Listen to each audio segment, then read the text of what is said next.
இந்த மேடை பேச்சு, விளம்பரங்கள், தொலைக்காட்சி விவாதம் இது மட்டும்தான் நாட்டில் சமூக நீதி இருக்கிறது. அவர்களை சார்ந்தது ஜாதிவாரி மக்கள் தொகை கணக்கெடுப்பும் நடத்துவதற்கு தயங்குகிறார்கள். தயங்குவதற்கு மறுக்கிறார்கள். முடியாது என்று சொல்கிறார்கள். அதிகாரம் இல்லை என்று சொல்கிறார்கள். தமிழ்நாட்டில் ஜாதிவாரி மக்கள் தொகை கணக்கெடுப்பு நடத்துவதற்கு சாதாரண பஞ்சாயத்து தலைவருக்கு கூட அதிகாரம் இருக்கிறது. அது சாதாரணமா நான் சொல்லல, பஞ்சாயத்து தலைவருக்கும் அதிகாரம் இருக்கிறது. ஒரு முதலமைச்சருக்கு இல்லையா, பீகாரில் நடந்து முடிச்சு அங்கே இடஒதுக்கீடு அதிகப்படுத்திருக்கிறார்கள். ஆந்திராவில் நடத்திட்டு இருக்காங்க, தெலுங்கானாவில் நடத்திட்டு இருக்காங்க, ஒடிசா நடத்திட்டு இருக்காங்க, கர்நாடகா நடத்தி முடிச்சுட்டாங்க. இவ்வளவு மாநிலங்களும் நடத்தி முடிச்சுட்டாங்க. அப்புறம் தமிழ்நாட்டில் எங்களுக்கு அதிகாரம் என்று சொல்வது இது மக்களை ஏமாற்றுகின்ற செயலா நான் பார்க்கிறேன். ஸ்டாலின் அவர்களுக்கும் சமூக நீதிக்கும் சம்பந்தம் கிடையாது. அதே போன்று பள்ளிகளுக்கு 10.5 விழுக்காடு இடஒதுக்கீடு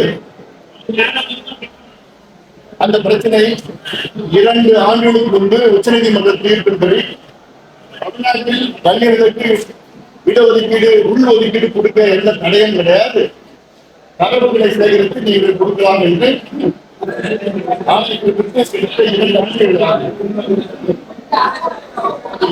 காலமாக இருந்தும் தரவுகளை சேகரித்தாங்க. கம்ப்யூட்டர்ல இருக்கிற தரவுகள் டவுன்லோட் என்ன ஒரு வாரம் 2 நாள், ஒரு வாரம் 10 நாள்ல ஸ்டாலின் அவர்களுக்கு செய்யறதுக்கு மனசு கிடையாது. தேர்தல் நேரத்தில் வன்னியர்கள் பேர்ல ஓட்டு கேட்கறது. இடைத்தேர்தல் நீங்க பார்க்க போறீங்க, நாங்க கொடுப்போம், இடஒதுக்கீடு கொடுப்போம்லாம் போய் பேசிட்டு இருக்காங்க. மக்கள் எல்லாம் கொஞ்சம் தெளிவா இருக்கிறாங்க, விவரமா இருக்கிறாங்க, ஏமாற்ற முடியாது அதெல்லாம். அதனால இடைத்தேர்தலுக்காக மட்டும் நான் சொல்லல, தமிழ்நாட்டில் சமூக நீதி நிலைநாட்ட வேண்டும். நேற்று முந்தாள் நாள் ஒரு செய்தி, ஒரு பதிவு, ஒரு வீடியோ பார்த்துனேன். எங்கேயோ ஒரு பேருந்து நிலையத்துல ஒரு பெண்ணுக்கு கரூர் நினைக்கிறேன் பாதுகாப்பில் மது அறிந்து விட்டு ஒரு நபர் வந்து போயிட்டு அந்த பெண் வந்து கூப்பிடுறாரு. காவல்துறைக்கு புகார் அளிச்சு ஒண்ணும் கிடையாது. இதுதான் தமிழ்நாட்டு நிலை. எங்க பார்த்தாலும் இந்த கஞ்சா கஞ்சா மட்டும் இல்லை, அப்படின்னு காக்கைன், ஹெரோயின், LSD, இது எல்லாமே போன்ற போதைப் பொருட்கள் இந்தியாவிலேயே அதிகமா தமிழ்நாட்டில் தான் விட்டுட்டு இருக்காங்க. அமெரிக்காவுக்கு நிகராக தமிழ்நாட்டில் இந்த பொருட்கள் எல்லாமே கிடைக்குது. இந்த பொருளை யார் பயன்படுத்துறாங்கன்னா கல்லூரி பிள்ளைகள் மட்டும் கிடையாது, பள்ளிக்கூடம் படிக்கிற பிள்ளைகள் பயன்படுத்திட்டு இருக்காங்க. இது சம்பந்தமா எத்தனையோ முறை ஸ்டாலின் அவர்களுக்கு கோரிக்கை, போராட்டம் நடத்தி, அறிக்கை வச்சு என்னமோ பண்ணி பார்த்தோம். ஒன்றும் நடக்கிறது. ஏதோ பேருக்குன்னு ஒரு ரிவ்யூ பண்றாரு. அந்த ரிவ்யூ பார்த்தேன், 4 நாளைக்கு ரிவ்யூ பண்ணாரு. ஒண்ணுமே கிடையாது. ஏதோ படிச்சு நீங்க நடவடிக்கை எடுங்கன்னு சொல்றாரு. அது ரெவ்யூ கிடையாது. என்ன சொல்லணும், கலெக்டர் பாத்தீங்கன்னா சொல்லணும், SP பாத்தீங்கன்னா சொல்லணும், உங்க மாவட்டத்துல யாராவது கஞ்சா வச்சு போதைப் பொருள் இருந்தா உங்களை நான் சஸ்பெண்ட் பண்ணுவேன்னு சொல்லணும். உங்களுக்கு நான் கருப்பு புள்ளி பிளாக் மார்க் வைப்பேன்னு சொன்னா அவங்க ப்ரமோஷன் பாதிக்கப்படும். அப்படி சொன்னாதான் நடவடிக்கை எடுத்தாங்க. ஏன்னா காவல்துறை தெரியாம யாரும் வந்து அங்க போதைப் பொருட்கள் விற்க முடியாது. ஆனா விட்டுட்டு இருக்கிறாங்க, எல்லாருக்கும் தெரிஞ்சுதான் இருக்கிறாங்க. கடந்த 3 தலைமுறைகளில் மதுவால நாசப்படுத்திய இந்த 2 கட்சிகளும் இப்ப திமுகவால இன்னைக்கு போதைப் பொருட்களால் நாசமாகி கொண்டிருக்கிற இந்த தலைமுறை நடவடிக்கை எடுக்கிறது தயக்கம். என்ன தயக்கம் புரியும். அதனால இதெல்லாம் மக்களுக்கு கோபத்தில் இருக்கிறாங்க. அதே போன்று இப்போ இந்த பருவம் இல்லை, பேருக்கும் உங்களுக்கு குறைவா இருக்குது. மேட்டூர் அணையில ஜூன் 12ஆம் தேதி தண்ணி திறந்து போடுவோம். கரெக்ட்ல தண்ணி கிடையாது. அங்க கர்நாடகாவில் தண்ணி கொடுக்கறது இல்லை, எப்படியாவது 1 மாசம் ஆகும். அதனால இப்ப இருக்கிற குருவை வந்து மிகப்பெரிய ஒரு பற்றாக்குறை வர இருக்கிறது. அதற்கு ஈடு கொடுக்கணும், அரசு கொடுக்கணும், சலுகைகள் கொடுக்கணும். அதற்கு அந்த பிரச்சனைகள் மிகப்பெரிய தீர்வு இல்லாத ஒரு சில விவசாயிகள் மட்டும் கிடையாது. நிவாரணம் எல்லா விவசாயிகளுக்கும் நிவாரணம் கொடுக்கணும். குருவை சாகுபடி செய்கிற அத்தனை விவசாயிகள் நிவாரணம் கொடுக்கணும். அதனால இதெல்லாம் அரசு கவனத்துல எடுக்கணும்னு நான் கேட்கிறேன். 2026 சட்டமன்ற கூட்டணி கட்சி அது நீங்க பார்க்க போறீங்க. நிச்சயமாக இந்த 7 கட்சியில் இல்லாத ஒரு கூட்டணி ஆட்சி தமிழ்நாட்டில் நடைபெறும். நடக்க வேண்டும் என்று மக்களுடைய மனத்தில் ஆழமான கருத்து இருக்கிறது. அதை உறுதிப்படுத்துகின்ற வகையில் பாட்டாளி மக்கள் செய்யலாம். அதே மாதிரி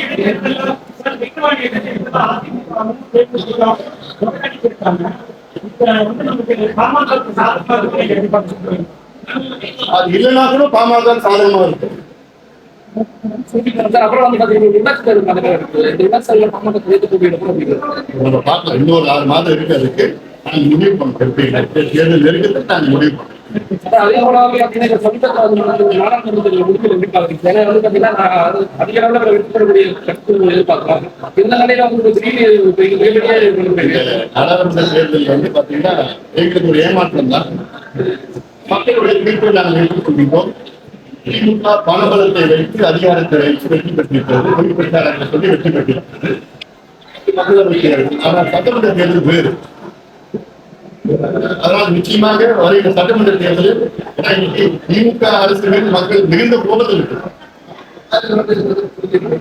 இந்த கோபம் நாளுக்கு நாள் அதிகமாகி, ஏன்னா எங்க பார்த்தாலும் லஞ்சம், ஊழல், சாராயம், போதை பொருள் ரொம்ப மோசமான ஒரு சூழல் போயிட்டு இருக்கு. அது மட்டும் இல்ல, இப்போ மின் கணக்கு மாதம் நடத்துவோம் சொன்னாங்க. மின் கட்டணம் கிட்டத்தட்ட 5 முறை இந்த ஒன்று நாளில் ஏற்றிட்டாங்க. மிகப்பெரிய ஒரு சுமையா இருக்கு. மக்களுக்கு சுமையா இருக்கு. விலைவாசி ஏறிடுச்சு, மின் கட்டணம் ஏறிடுச்சு. பள்ளிக்கூடத்துல படிக்க முடியல. எல்லாம் அரசு பள்ளிக்கூடத்துல படிக்கணும்னு எல்லாம் வந்துட்டு இருக்காங்க எல்லாம்.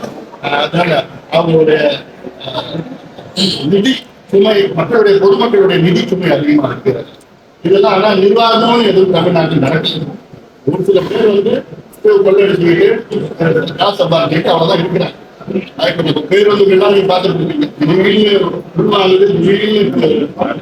வீல் கலந்து போயிட்டு இருக்குது. இப்படிலாம் இருக்கிற பேருந்து எல்லாம் வச்சுக்கிட்டு அப்ப அது புதுவை பேருந்து அதுல நடக்கும்.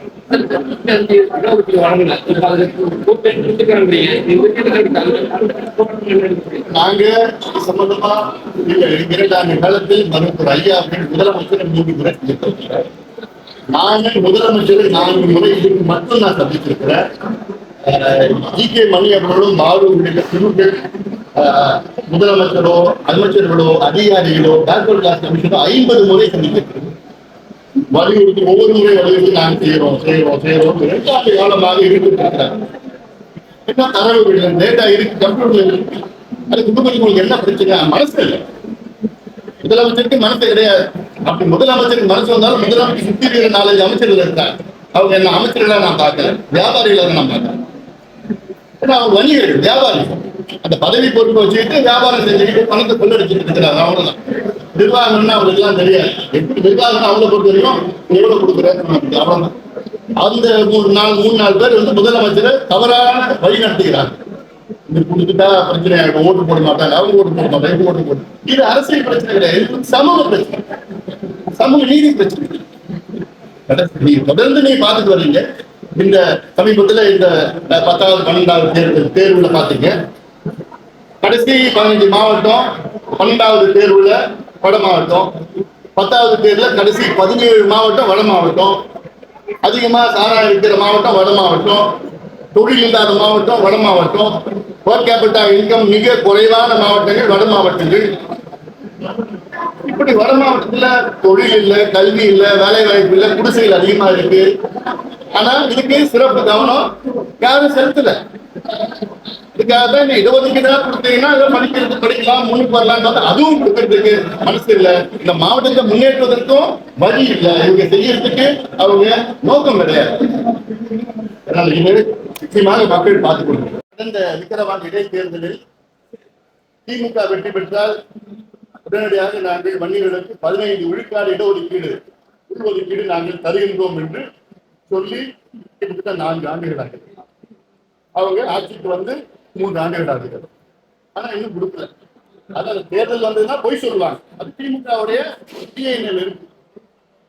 பொய் வாக்குறுதிகளை கொடுத்து ஏமாத்தி கல்வி கடன் ரத்து, நகை கடன் ரத்து, விவசாய கடன் ரத்து, நீட்டு தேர்வு ரத்து, மாதம் நாங்கள் மின் கணக்கெடுப்பு நடத்துவோம், அரசு ஊழியர்களுக்கு பழைய ஓய்வூதியத்தை கொடுப்போம் சொல்லி எல்லா மக்களையும் ஏமாத்தி ஆட்சிக்கு வந்துட்டு இருக்காங்க. நீ ஏமாற்ற முடியாது.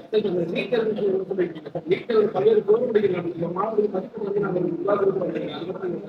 தேர்வு இருக்கக்கூடாது. நீட் தேர்வு அது தேவையில்லை. அந்தந்த மாநிலங்கள் என்னென்ன கொள்கை இருக்கோ அந்த கொள்கைப்படி அந்த மாநிலத்துக்கு அந்த உரிமையை கொடுக்கணும், அதிகாரத்தை கொடுக்கணும்.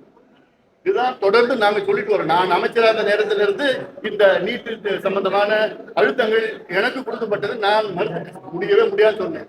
நான் வந்ததுக்கு பிறகுதான் அதுக்கப்புறம் தான் இதெல்லாம் போயிட்டு நீட்டு கொண்டு வந்து மிகப்பெரிய குளறுபடிகள்லாம் இருக்கு.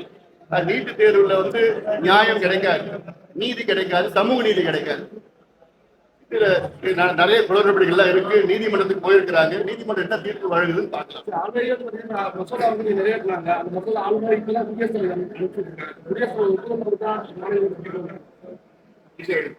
ஆளுநர் அதுக்கு முன்னாடி ஆளுநர் வந்து சம்பந்தமா மசோதா வந்து அனுப்பிச்சிருக்காரு. கடந்த ஆண்டு அனுப்பி வைத்திருக்கிறார்.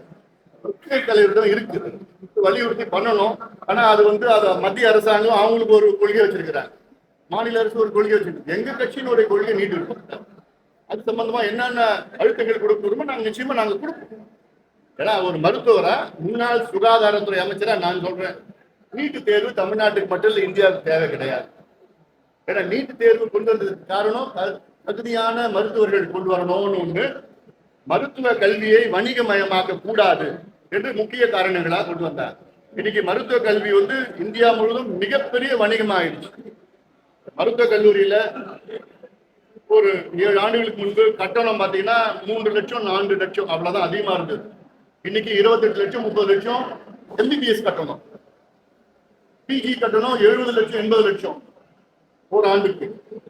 அது இல்லாம நீட் பயிற்சி மையங்கள் இருக்கு, கோச்சிங் சென்டர், இது 2 லட்சம் கோடி ரூபாய் ஒரு ஆண்டுக்கு இந்த வணிகம் பிசினஸ்.